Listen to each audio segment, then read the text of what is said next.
Hello, my dear student. Hope you're fine. Welcome you again in this lecture number 38 for the same topic, human reproduction. So we have been learning very important article from this topic. I told you that this will be important not only from examination point of view, but also from that point of view of that knowledge which we should have regarding that human female reproductive cycle and all. Okay. अब यहाँ पे हमने देखा था particularly menstrual cycle क्या है exactly. So this is a series of that events which are occurring in the cyclic manner. Cyclic manner में जो चेंजेस होते हैं उसे कहते हैं menstrual cycle which occur in the ovary as well as in the uterus of that female. Human female के ovary में और यूटेरस जो है उसका जो अंदर वाला दीवार जो अंदर वाला लेयर जो है उसे कहते हैं endometrium. So whatever the cyclic changes are occurring regularly in a definite time period that is forming the menstrual cycle. और उस दरमियान जो इवेंट्स होते हैं उसे कंट्रोल करने के लिए कुछ हार्मोन्स भी होते हैं. So two ovarian hormones, particularly that hormones like estrogen and progesterone, they control the changes occurring in uterus. And two pituitary hormones like FSH and LH, they control the changes occurring in ovary. Ovary के अंदर जो आने वाले changes है उसे control करने वाले FSH and LH है. They are pituitary hormones.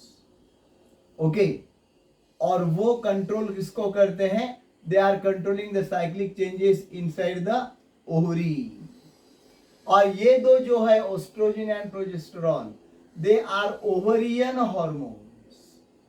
और वो किसको कंट्रोल करते हैं? यानी ओवरी में तैयार हुए हैं. And they control what? They control the changes occurring in uterus. So we have to learn the changes in them in detail. Very important article. अब देखो phases of menstrual cycle. Menstrual cycle की periodicity मैंने 2 बार आपको बता दी. कितना है? 28 to 29 days. चलो 28 days पकड़ के चलते हैं. Okay? Mostly it is 28 days. Sometimes 29 days. Sometimes 26 day में भी आता है. ऐसा कुछ डरने का बात नहीं है. Isn't it? तो ये जो है वो हार्मोनल चेंजेस पे रहता है, बाकी कुछ नहीं. तो अभी ये फेजेस उसके जो है 4 अवस्था हम बता सकते हैं मेंस्ट्रुअल साइकिल की, हर 28 डेज के बाद आने वाली. ओके. तो वो जो है मेंस्ट्रुअल फेज इज नंबर 1. कहीं से तो भी अभी साइकिल है, कहीं से तो भी शुरू करना पड़ेगा. Let us start from that menstrual phase. The first phase is the menstrual phase. The second is the follicular और proliferative phase. Third is the ovulation or ovulatory phase, and fourth is the secretory phase or luteal phase.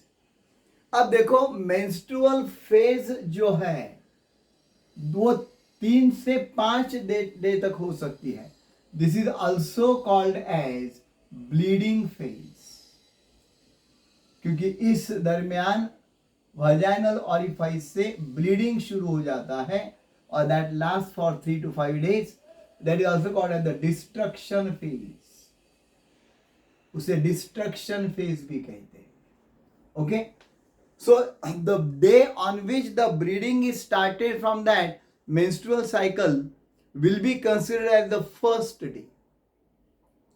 जिस दिन उस महीने में, यानी वो हर दिन हर बार 1 तारीख हो गया ऐसा नहीं, जो भी डेट होगा वो.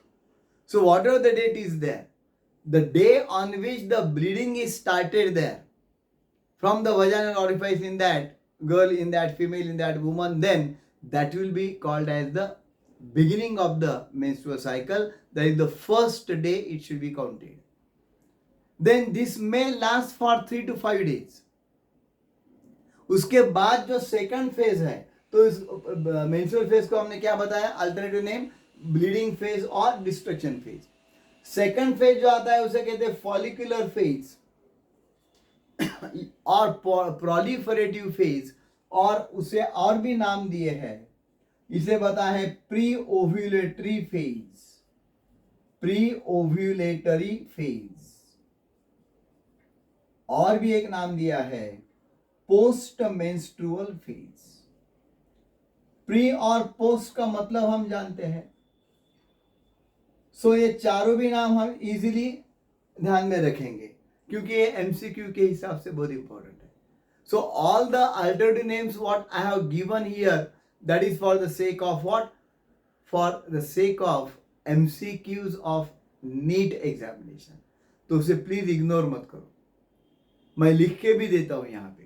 देखो, फॉलिकुलर फेज और प्रोलिफरेटिव फेज और प्री ओव्यूलेटरी का मतलब ओव्यूलेशन के पहले का, और पोस्ट मेंस्ट्रुअल का मतलब मेंस्ट्रुएशन के बाद में का, ब्लीडिंग खत्म होने के बाद, उसमें जो पीरियड जाता है 5th day to 13th day. तो अंदर चेंजेस चलते रहते हैं ओरी यूटेरस में, बाहर से कुछ महसूस नहीं होगा। That period is called as what, that is called as follicular phase, that is from 5th day up to the 13th day. Okay, और पहला दिन कौन सा हमने दिया है, the day on which bleeding is started, that will be called as the first day. Okay, बाद में 5 से 13 दिन तक क्या होता है, proliferation, follicular phase.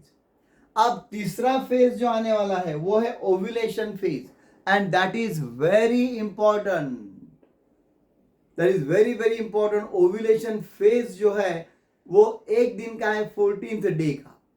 So most probably, mostly I will say, in all the human females, ovulation will occur on 14th day of menstrual cycle, on which the egg is released from ovary by rupture of Graafian follicle.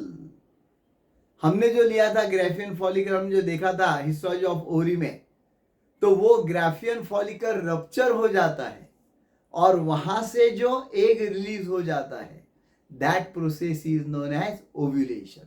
Ovary के बाहर आ जाता है। अब जब बीजांड बाहर आ जाएगा और जब वो आ जाएगा फिर वो फिमरी की पकड़ में, फिमरी यानी that finger like structures of the oviducal funnel of the that oviduct, fallopian tube, तो वो बिल्कुल फैलोपियन ट्यूब में ढकेल दिया जाएगा। कौन, एग जो रिलीज हुआ है अभी।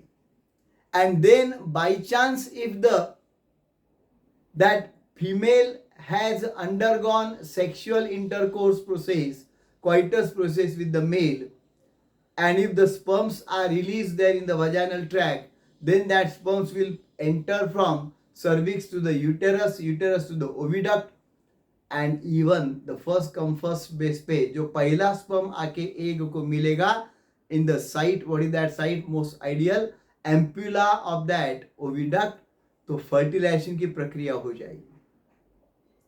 तो वो फर्टिलाइजेशन अगर होना है तो ये ओव्यूलेशन डे बहुत ही इंपॉर्टेंट है, वो है 14th डे। पर बार बार मैं कहता हूं 14th डे का मतलब ये जान लो, इसका मतलब ऐसा नहीं कि हर एक महीने की 14 तारीख,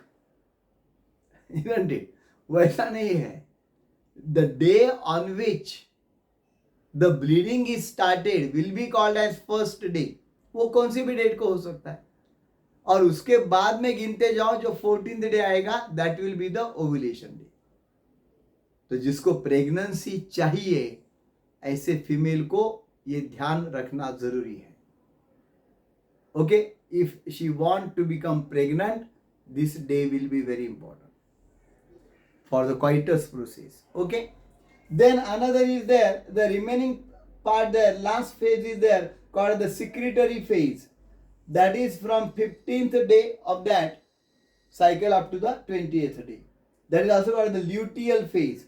उसे luteal phase भी कहते हैं या उसे post ovulatory phase भी कहते हैं, that is also called as the post ovulatory phase, or that is also called as premenstrual phase। समझ में आ सकता है, बहुत इजी है, पर ये जो अल्टरनेटिव नेम मैंने दिए हैं वो बिल्कुल याद रखो अच्छी तरह से।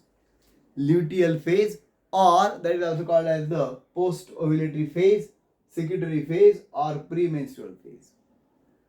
समझ में आ रहा है, बहुत इजी है। अब इसके बाद में 2 चांसेस है। ये कितने दिन का है? 15th day up to the 20th day, 15 दिन से उस साइकिल के 20th डे तक, यानी लास्ट के 2 वीक जो है वो पूरे ल्यूटियल फेज सिक्रेटरी फेज में है। अब यहां से 2 रास्ते आ सकते हैं। If the fertilisation of egg has not happened, अगर एग का फर्टिलाइजेशन नहीं हुआ है तो फिर एक बार मेंस्ट्रुअल फेज चालू हो जाएगी। After the 20th day again the bleeding will be started, that will be the beginning of the second MC। Okay, अगर फर्टिलाइजेशन ऑफ एग नहीं हुआ तो। पर अगर फर्टिलाइजेशन हो गया है then bleeding will not take place. अब एम्ब्रियोनिक ग्रोथ होने लगती है, शुरू हो जाती है, और वो जो फेज है उसे क्या कहते हैं? जेस्टेशन फेज और प्रेगनेंसी। ये जेस्टेशन फेज या प्रेगनेंसी कहते हैं, इजंट इट? ये 14th डे अगर छोड़ देंगे तो नियर अबाउट 265 डेज का होगा, और अगर 14 डे पहले डे से पकड़ते हैं तो 280 डेज का होता है। Okay, and then menstrual. So ये कब है? If egg is fertilise, egg is fertilise तो आता है प्रेगनेंसी। And if egg not fertilise, egg not fertilise, अगर एग का फर्टिलाइजेशन नहीं हुआ है तो फिर सेकंड मेंस्ट्रुअल साइकिल स्टार्ट हो जाती है। तो ये अच्छी तरह से पढ़ लो, ये बार बार ये वीडियो देख लो, so that all your ideas will get cleared very properly. I hope you have understood the part. Please like and share this video to your friend circle, and also subscribe to my channel. Also subscribe to my Kate Sir Biology short channel so that you will get MCQ for that need purpose. Okay, thanks a lot.